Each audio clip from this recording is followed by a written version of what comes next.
బ్రాహ్మణులకు శుభవార్త. సనాతన ధర్మ పరిరక్షణే ధ్యేయంగా ఏర్పడినటువంటి హిందూ మహాసంస్థానం విదేశాలలో ఉద్యోగాన్వేషణ చేయాలనుకున్న ఔత్సాహికులకై అభ్యర్థుల నుండి దరఖాస్తులు కోరుతుంది. సంప్రదించవలసిన వాట్సాప్ నంబర్ 9866615399. నమస్తే, వెల్కమ్ టు అవర్ ఛానల్. నేను పద్మిని. ప్రస్తుతం పాటు ప్రముఖ ఆధ్యాత్మికవేత్త, జ్యోతిష పండితులు, అమ్మవారి సేవకులు, దత్త గణపతి ఉపాసకులు మురళీధర శర్మ గారు మనతో పాటు ఉన్నారు. మాట్లాడదాం. మురళి గారు నమస్కారం అండి. మహాదేవ శ్రీమాత్రే నమః. ముందుగా మీకు వినాయక చవితి శుభాకాంక్షలండి. థ్యాంక్ యూ అమ్మ. అందరికి మన ఛానల్లో ఉండేటువంటి వ్యూయర్స్ అందరికి వినాయక చవితి రేపే వినాయక చవితి, శనివారం వస్తున్నటువంటి ఈ వినాయక చవితికి ఎటువంటి ఇబ్బందులు లేవు ఈ సంవత్సరం అయితే. ఎందుకంటే చక్కగా రోజంతా కూడా చవితి ఉంది కాబట్టి ఇబ్బంది ఏం లేదు. ఈ రోజు వర్జ్యం ఉంది, అయ్యో వర్జ్యం ఒక్కటి చూసుకొని పెట్టుకుంటే సరిపోతుంది. ఏ సమయంలో పెట్టుకోవాలనేది కూడా మరి చెప్పండి. ఎట్లా వినాయక చవితిని జరుపుకోవాలి? మీరు మీ గుళ్ళో కూడా చాలా వైభవోపేతంగా జరుగుతుంది. ఆబ్వియస్ గా వినాయకుడి టెంపులే కాబట్టి ఎట్లా జరుగుతుంది, ఏం చేసుకోవాలి, మేమైతే ఎలా జరుపుకోవాలి, ఒక్కసారి విషయాలు. తప్పకుండా అమ్మ.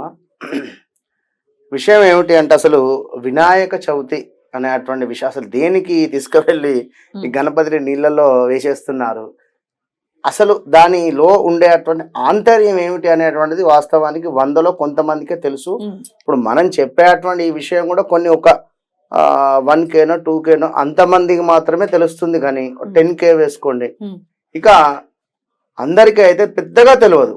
సరే, తెలిసినప్పటికీ దానికి సంబంధించినటువంటి విధి విధాలను మర్చిపోయి వారికి ఇష్టం వచ్చినట్టు రీతిలో చేస్తూ ఉన్నారు. ఇందులో కూడా వారి మన గంభీరం అంటే మన దాన్ని ఏమంటారు, నేను అనేటువంటిది ఒక అహంకార భావంతో కూడా చేస్తున్నారు. ఈ పండుగను చాలా షో ఆఫ్ గా మండపాల్లో ఖచ్చితంగా కేవలము గణపతిని పెట్టేటువంటి ఆ యొక్క మండపం ఏదైతే ఉంటుందో లక్షల డెకరేషన్, రేట్లు పెరిగిపోయాయి.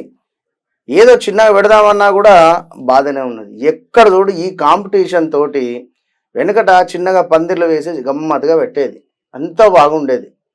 మొత్తము ఎట్లా అంటే దీన్ని ఒక వివాహానికి ఎంత ఖర్చు పెడుతున్నారో గానీ అంతకు మించి సగం అయితే ఖర్చు పెడుతున్నారు. సరే, ఖర్చు పెట్టినా పర్వాలేదు కానీ ఆ మండపాల్లో జరిగేటటువంటి ఆ క్రతువులు ఏవైతే ఉంటాయో, క్రతువులు ఇన్ ద సెన్స్ వైదికంగా కాదు, ఈ ఆటలు ఆడుకోవటం, తర్వాత డీజేలు పెట్టుకొని దరిద్రమైన పాటలకి డాన్స్ ఆడతారు. ఎందుకు ఆడరు చూసారా? ఇది ఇంత ఇంత సౌభాగ్యం నాకు కలగలేదండి, అది మాత్రం నేను చూడలేదు.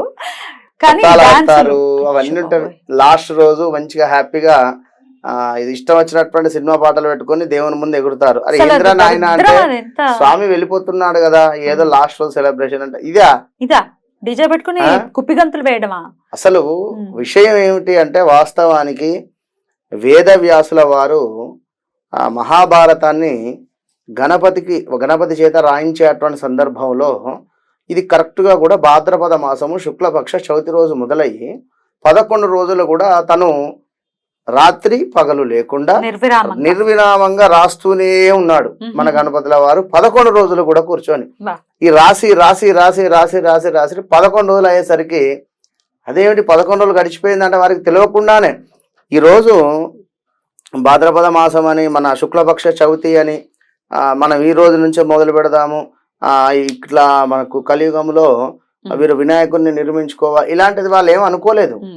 క్యాజువల్ గా వేదవ్యాసుల వారు గణపతికి స్వాముల వారికి ఈ యొక్క మహాభారతాన్ని రచిస్తూ ఉండగా 11 రోజులు అయిన తర్వాత మొత్తం స్వామి చాలా వేడిగా అయిపోతాడు.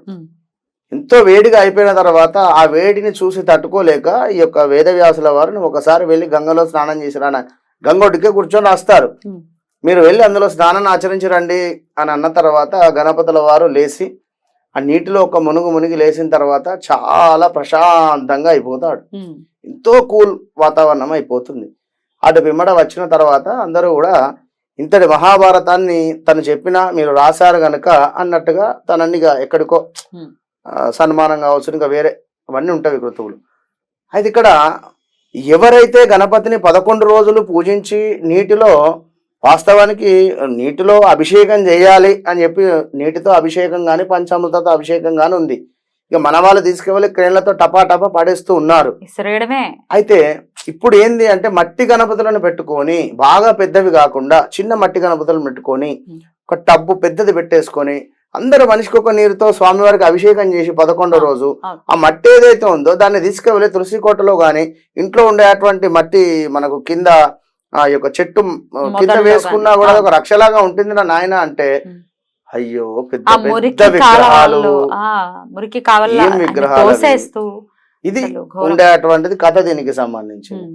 కానీ నలుగురు నాలుగు రకాలుగా చెప్తారు. ఉదాహరణ ఇది మాత్రము ఇదే ఉంది ఉమ్. కనుక ఎవరైతే 9వ రోజు కానీ 11వ రోజు కానీ వాస్తవానికి 11 days ఈ విధంగా అయిన తర్వాత చక్కగా ఎన్నో ఉన్నవి మనకు సంబంధించినవి డప్పులు ఉన్నవి, మనకు కోలాటాలు కోలాటాలు ఉన్నవి, అంగరంగ వైభవంగా మన పిల్లలు చిన్న చిన్న పిల్లలు భరతనాట్యం చేసేటువంటి వారు ఉన్నారు. వారితో కాసేపు ఇవంతా భరతనాట్యం ఎంటర్టైన్మెంట్ ఇవ్వవు చేసుకుంటూ కదా, అదే అదే అదే కదా బాధ. ఇవన్నీ ఏం ఎంటర్టైన్మెంట్ ఇస్తా, బోర్ ఇది. కెవ్వు కేక లాంటి పాటలు పెట్టుకుని ఊగుడు ఊగితే అవి ఎంటర్టైన్మెంట్ ఇస్తాయి. బాహుబలి విగ్రహాలు, బాహుబలి విగ్రహాలు, జీన్స్ గబ్బర్ ప్యాంట్ సింగ్ వేసుకున్న విగ్రహాలు. నేను వినాయకుడు. పవన్ కళ్యాణ్ ఫ్యాన్ కానీ చెప్తున్నా గబ్బర్ సింగ్ విగ్రహాలు పెట్టకండి. ఎందుకు అంటే దేవుడికి మనకున్న పర్సనల్ వద్దు. మంచిగా చక్కగా గణపతి స్వామి వారి ఇట్లా లడ్డుకు లడ్డు ఉన్నట్టు కూర్చొనేది మంచిగా పొట్ట, ఆ ముఖంలో కళ ఎంత బాగుంటది. అసలు అనుగ్రహం రావాలి ఈ కలియుగంలో. వినాయకుడు అనుగ్రహం మనకి మస్ట్ అండ్ షుడ్. ఈ కలియుగం ఏమిటి ఎప్పుడైనా కూడా. మరి అనుగ్రహం రావాలి అని అంటే ఎంత వినయంగా మనం ఎంత భక్తి శ్రద్ధలతో స్వామి ముందు ప్రవర్తిస్తున్నాం అనేది ఖచ్చితంగా ఒకసారి ఆలోచించుకోవాల్సినటువంటి ఖచ్చితంగా 100% కూడా. మరొకటి ఏమిటి అంటే పెద్దవాళ్ళు అన్నదానాల దగ్గర కూడా పోటీలు. ఈ రోజు వాడు పెడుతున్నాడు, నేను పెడతాను చెప్పా కదా నీకు పోయిన సంవత్సరమే, నీకు గుర్తుండదు. పోయిన సంవత్సరం చెప్పా కదా, నువ్వు ఎందుకు ఆ రోజు అక్కడ మొత్తం ఏదో షో ఆఫ్ చేసి వెళ్ళిపోతారు, ఎవరికి మనసు నమ్మట్టది. అరే నాయన డబ్బులు పెట్టాలనుకుంటే ఇది ముందుగానే తీసుకోండి, మీరు అదేమిటి ఒక హుండీ పెట్టుకుని ఆ హుండీలో వేసుకోండి లేదా బ్యాంకులో వేసుకోండి. వచ్చే సంవత్సరం ఇక పలానా వ్యక్తిది పలానా డేటు రాసుకోండి. డీజేల కల్చర్ మాత్రం మారాలని మనస్ఫూర్తిగా కోరుకుంటున్నాం. మనస్ఫూర్తిగా 2-3 అవుతుంది, 4 అవుతుంది, డీజేలు ఏందో వీళ్ళ కథ. ఇది మారాలి డెఫినెట్ గా. ఇది వినాయకుడి ముందు ఉన్నావు ఒళ్ళు దగ్గర పెట్టుకుని మనం ఆయన పూజించుకోవాలి. రైట్ అండి. ఇక ముఖ్యంగా ఫస్ట్ పాట అయితే ఏకదంతాయ ఒక్క ఫస్ట్ పాట మాత్రం పెడుతున్నారు. ఆయన కంటి తుడుపుకేమో, తర్వాత అంతా కేవు కేకలును ఇంకా వేరే వచ్చింది రింగరింగాలు పోయిగా. అయితే కనుక దయచేసి ఆ విధంగా చేసుకోండి. ఇంట్లో చక్కగా ఎరుపు రంగు వస్త్రాన్ని పరుచుకొని కొన్ని బియ్యం వేసుకొని మట్టి విగ్రహం చిన్నది పెట్టేసుకోవాలి. పెట్టుకున్న తర్వాత పత్రి అవన్నీ ఉంటాయి, పత్రి కంకి అవన్నీ తెలిసినవి చక్కగా అక్కడ పెట్టేసుకొని పిల్లలు వాళ్ళు చదువుకునేటువంటి పుస్తకాలు పెన్నులు మంచిగా స్వామి పాదాల దగ్గర పెట్టుకోవాలి.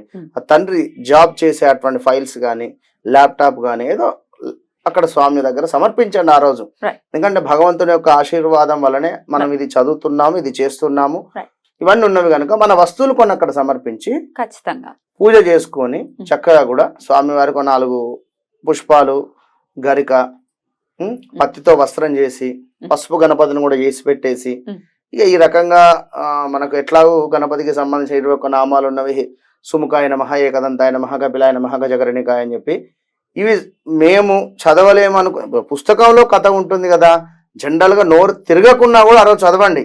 అరే ఎవరైనా కథ చదువుతున్నాడు అని చెప్పి భగవంతుడు ఒక్క చూపైనా చూస్తాడు. పుస్తకం కొనుక్కోండి, వినాయక వ్రత కల్పము దొరుకుతాయి ఈజీగా, తీసుకొని చక్కగా దానిలో ఉన్నవి చదువుకోండి, ఏం కాదు. ఎవరో రావాలి ఎవరో చేయాలనేటువంటిది ఏం అవసరం లేదు. అయిన తర్వాత పూజ చేసుకుని అక్షతలు మన కథా అక్షతలు ఖచ్చితంగా జల్లుకోవాలి నెత్తి మీద, అదర్వైజ్ నీలాప నిందలను పాలవుతాం. ఇక్కడ మరొక ట్విస్ట్ వచ్చింది, ఒక ట్విస్ట్ ఏంటిదంటే ఇప్పుడే ఇందాకే గొప్ప గొప్ప యూట్యూబర్లు బయలుదేరారు. కాదు ఇందాకే ఒకటి చూడడం జరిగింది.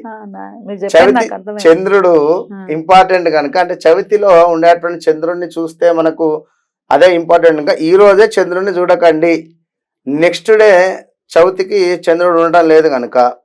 ఇప్పుడు వినాయక చవితి వినాయక రోజు మొత్తం కూడా చంద్రునికి కూడా సంబంధించింది కథ ఉంది కనుక ఇక్కడ ఇవాళనే రేపు సాయంకాలం చవితి తిథి ఉండడం లేదు అని చెప్పి ఈ రోజే చవితి రావడం జరుగుతుంది కనుక ఈ రోజే మీరు చంద్రుడిని చూడొద్దు, రేపు చూసినా తప్పులేదని చెప్తున్నారు. శుక్రవారం రాత్రి చూస్తే పర్వాలేదు, శనివారం చూసినా పర్వాలేదు, శనివారం చూసినా ఓకే, శుక్రవారం రోజు చూడొద్దు, శుక్రవారం చూడొద్దు అని చెప్పి అంటే మధ్యాహ్నం కాలంలో చవితి ఉండాలని శాస్త్రం చెప్తున్నటువంటి మాట. అంతేనండి. ఏమిటో రకరకాలు. అయితే ఈ నీలాప నిందల గురించి కూడా ఒకసారి మనం మాట్లాడుకుంటే, ఏమంటే మీరు వినాయకుడికి ప్రత్యేకంగా వినాయకుడిని కొలుస్తూ ఉన్నారు, వినాయక ఆరాధనలో ప్రత్యేకంగా ఉన్నారు. ఈ కథా అక్షతలు అవి చదువుకోకపోతే మనం కొన్ని ఏళ్ల తరబడి కొన్ని చాలా ఏళ్ల నుంచి కూడా శ్రీకృష్ణ పరమాత్మ కూడా నీలాప నిందలను పాలయ్యాడు జస్ట్ బికాస్ ఆఫ్ ఈ వినాయక చవితి జరుపుకోని పక్షాన పాలల్లో ఆయన చూశాడు కాబట్టి చంద్రుడిని, ఓహో నాకు ఎట్లాంటి నీలాప నిందనలు వస్తాయో అని అనుకుంటే శమంతకమణిని ఎత్తుకుపోయాడు అని చెప్పి నీలాప నిందనని ఎదుర్కొన్నాడు. దీన్ని కూడా వక్రీకరిస్తూ కృష్ణుడి గురించి అంటారా అని కొంతమంది అపరమేధావుల్లా తమకు తాము ఫీల్ అయ్యే వాళ్ళు మాట్లాడటాన్ని మీరు ఎలా చూస్తారు? ఇప్పుడు తల్లి ఒక విషయము, వారి పనే అది అక్కడ. అంటే ఇప్పుడు నేను ఏం చెప్పాలి అంటే కొంచెం మాసుగా ఉంటది చెప్తే గానీ ఇక వద్దు, నాకు అట్లాంటి మాటలు రావు, కానీ మనసులో ఉన్నవి కానీ రాలేకపోతే ఇప్పుడు పని లేని వాడు అదేదో శాస్త్రం ఉన్న పిల్లి అదేదో అన్నట్టుగా మనకు సంబంధించినటువంటి యొక్క దేవుళ్ళ మీద మనకు సంబంధించినటువంటి విషయాల మీద ఏడుస్తారు కానీ ఏ ఒక్కరు కూడా అదర్వైజ్ వేరే సంబంధించినటువంటి దాని గురించి ఏలు పెట్టి కూడా చూపెట్టరు. అసలు అసలు కృష్ణ పరమాత్మే ఎదుర్కొన్నాడు అంటే బాబు మీరు చేసుకోండి అని ఆయన చెప్పటం కథలో ఉన్న ఆంతర్యం. మన కర్మ అనేటువంటిది ఎవరికైనా కర్మ అనేది అనుభవించాలి.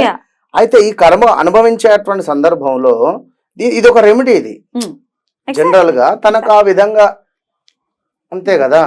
అదే కృష్ణుడికే తప్పలేదు అని అంటే మనం ఎంతటి వాళ్ళము, మనం వినాయక పూజ ఖచ్చితంగా చేసుకోవాలి. మనం ఎంత మన లెక్క వాస్తవానికి కృష్ణుడికే స్వామి వారికే ఇది వచ్చిందంటే దాని అర్థం అదే కదా.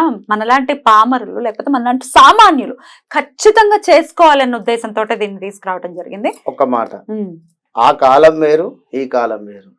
ఆ కాలంలో చిన్నగా నీలాప నిందలు వచ్చావి కానీ ఈ కాలంలో నీలాప నిందలతో పాటుగా తీసుకువెళ్ళిన వాళ్ళు జైలునే ఇస్తారు. ఏది కన్ఫామ్ అయింది, కన్ఫామ్ కాలేదా, ఓకే అయితే మీ సారీ అండి, మీ పేరు ముందు ఉండేటువంటి సర్నేమ్ వల్ల మిమ్మల్ని తీసుకువచ్చాం సారీ. మీరు ఏం చేస్తారు సారీ అంటే పోలీసు ఆయన తీసుకొని పోయి లోపల వేసిన తర్వాత మీ కర్మ అట్లుంటే.